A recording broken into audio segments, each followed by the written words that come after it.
সালের জুলাই গণঅভ্যুত্থানে ক্ষমতাচ্যুত হওয়ার পর ভারতে আশ্রয় নেয়া সাবেক প্রধানমন্ত্রী শেখ হাসিনাকে দেশে ফেরানোর তোড়জোড় শুরু করেছে বাংলাদেশের নতুন সরকার। 17 এপ্রিল দিল্লিতে ভারতের পররাষ্ট্র মন্ত্রণালয়ের সাপ্তাহিক ব্রিফিংয়ে এক বিশেষ বার্তা দেওয়া হয়েছে। ভারতের পররাষ্ট্র মন্ত্রণালয়ের মুখপাত্র রণধীর জয়সওয়াল জানান, শেখ হাসিনাকে বাংলাদেশে ফেরত পাঠানোর অনুরোধটি বর্তমানে ভারত সরকার খতিয়ে দেখছে। তিনি স্পষ্ট করেছেন, এটি একটি চলমান বিচারিক ও অভ্যন্তরীণ আইনি প্রক্রিয়ার অংশ। ভারত এই বিষয়ে সংশ্লিষ্ট সব অংশীজনের সঙ্গে গঠনমূলক আলোচনা চালিয়ে যাবে।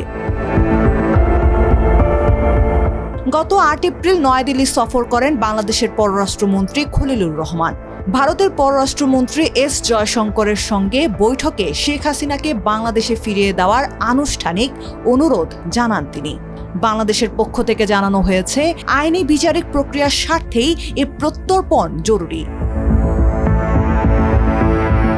ব্রিফিংয়ে বাংলাদেশে আওয়ামী লীগের রাজনৈতিক কার্যক্রম নিষিদ্ধ সংক্রান্ত অধ্যাদেশ নিয়ে প্রশ্ন করা হলে রণধীর জয়সওয়াল জানান, প্রতিটি ঘটনা অত্যন্ত নিবিড়ভাবে পর্যবেক্ষণ করছে ভারত।